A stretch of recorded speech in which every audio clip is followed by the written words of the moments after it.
We're back, baby. Back out in the garage.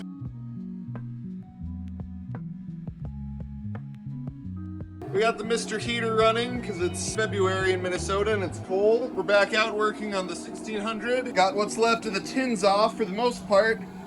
This screw I couldn't get loose, but we still have tons of mouse crap in here. But we got down to what we need to pull the heads off. I put a delete plate for the fuel pump. I'm gonna use an electric fuel pump. Gonna leave this here for now. Probably gonna replace the oil cooler, why not, while we're in there. We're gonna hopefully pull both the heads off tonight, we'll see. Got one of the heads off, and believe it or not, I got the thing unseized. I think we got a pretty good solid case here. I'm not feeling any end play, which is good. It was this piston that was keeping things really tight. So we should be okay-ish for now. All right, this is where I end the night. I pulled the alternator tower plus oil filler off because I think I'm gonna replace that whole assembly with something new. I'll probably pull off the oil cooler next. We've got the plate on. I'm gonna have to get a puller to pull this off. I wanna take the rest of this tin off so then I can get down to the oil pump and replace it with this, which means I can have an external oil filter, which is awesome. Feeling pretty good about getting it unstuck and apart like I did. We've got the old jugs and some of the tin. We got both heads off. Got to figure out if those need to be machined or not. And a pile of stuff that I might pull from, might not. Get rid of some stuff. Really tried to clean it up. This thing was absolutely disgusting. Covered in a bunch of crap. So yeah, I'm feeling good with where I'm ending the night. It's actually pretty cold here, but we're starting to make some progress again. It feels good to be out in the garage again, doing something rather than working, which is what I've been doing for most of the winter. Looking around the garage, I've got a new hood. Super cracked. That's too bad. I think I'm gonna go with those fenders, not the square front fenders. Those are the rear fenders, front fenders. Got a couple more here. Alas, the Bronco's probably going away just because I have too many projects going and I really need the space, and you know, an extra $1,000 doesn't hurt either. I had to go rent a puller for the big crank pulley. I want to get this tin off. I probably won't be reusing that, and I want to be able to get in there and I want to replace this with something a little bit nicer, you know what I'm saying? That also means I can install the new oil pump. Well, the puller worked really good. We're gonna slap that back in the box so then I can return it and get my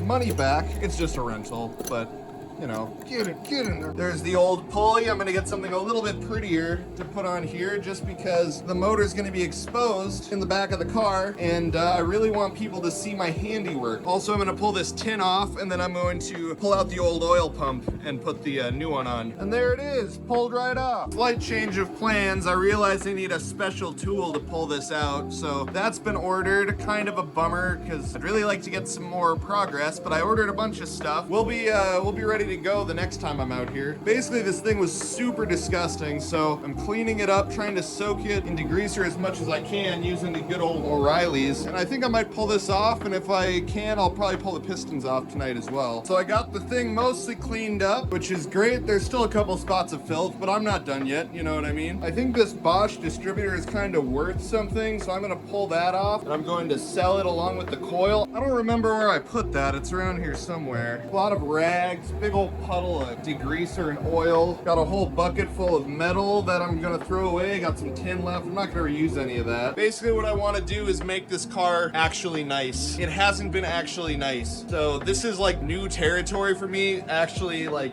making a car nice, not just like something I can rip around, you know what I mean? So I've got a Pertronix flamethrower with electronic ignition. I knew I wanted this because I had it in the last 1600 I had in this car. So this is gonna replace the Bosch. Walking over here, I also have new pistons and cylinders to go on the motor. So not gonna be burning any mouse crap anymore. All right, new distributor. Kind of fun to see some shiny parts go on. Now that I've got the old Bosch distributor out, I gotta see if I can find the coil to go with it. I think I'm gonna have to crawl through the Bronco to get to the other side here. Ooh. Oh boy, oh my gosh. Okay, I see some air-cooled tools. Looking around, I'm not seeing where I hid that. Actually, you know what? There it is. There it is, I've got it. So basically, I've got the old fan shroud down here. I'm not gonna reuse that, and I do have a flywheel, I forgot about that. I'm probably gonna get a lightened one, but we'll see. There we go, a set I can sell. I put the oil filler back on. I was going to replace that when I replaced the alternator, but you know, I was like, you know, I don't need to. It looks fine the way it is. I put a little thing on it. Whatever. After closer inspection of the valve cover, I do see a lot more rust on this side.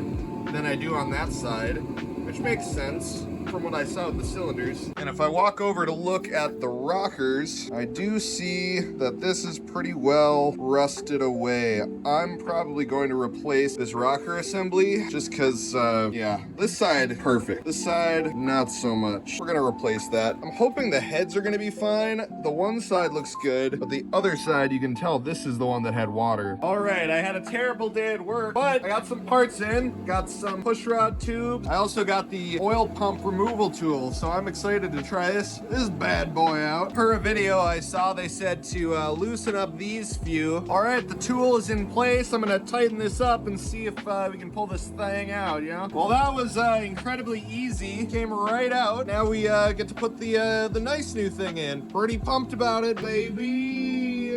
All right, so I've got the new pump in with some gasket maker with a gasket, so that might be a bad idea, but we're gonna find out. Then I've got this piece, also have a little gasket maker on. We're gonna install that bad boy. After a small amount of struggle, I managed to get the new oil pump in. I'll go get myself a nice oil filter to put on there. Maybe a Wix, maybe a Fram, I don't know. Pretty easy job. I pulled out the old pump, pulled the studs out, and then, of course, beat this thing into place. I could have watched a video on how to do it the right way, but I didn't do that. But hey, it went in and it probably works. I probably didn't break anything. There's not really that many moving parts. Next step is new pistons and head studs. And then of course I've got to figure out if the heads are any good, but I'll get the jugs on here and we'll continue on. My head studs showed up, which is awesome. We're gonna maybe put those on today. We'll see. Feels really good to be outside and I'm actually sweaty. You know, it's funny because it's only like 37, 38 degrees, but it really makes a difference when you're at the kind of we're at our like first fake spring in Minnesota. Yeah, that's where we're at. Well, bad news. These ended up being 8mm and I need 10. So that was 100% my mistake. That means I'm basically back to having nothing to do other than pull the head studs out. Maybe I'll actually work on the rest of the car a little bit. I got fenders to pull off. I got lots to do actually, so maybe that's what we'll do today. All right, so took one of the side skirts off, kind of. I gotta remove the hardware that I just left there. And then this fender is gonna come off today. Fortunately, this is all cracked. This was just a reproduction, so I'm not too worried about tossing it. Hard to get a wide angle in here, but check it out. That's with one of the new fenders on. Put the spoiler back on just to get the vibe. I didn't realize how wide they were meant to be. It's supposed to be like a wide body thing. As you can see, the wheel is very tucked under, which I actually don't like the look of. I like having the wheels stick out. I'm afraid I might need to get a wider rear wheel. Yeah, it's kind of weird. I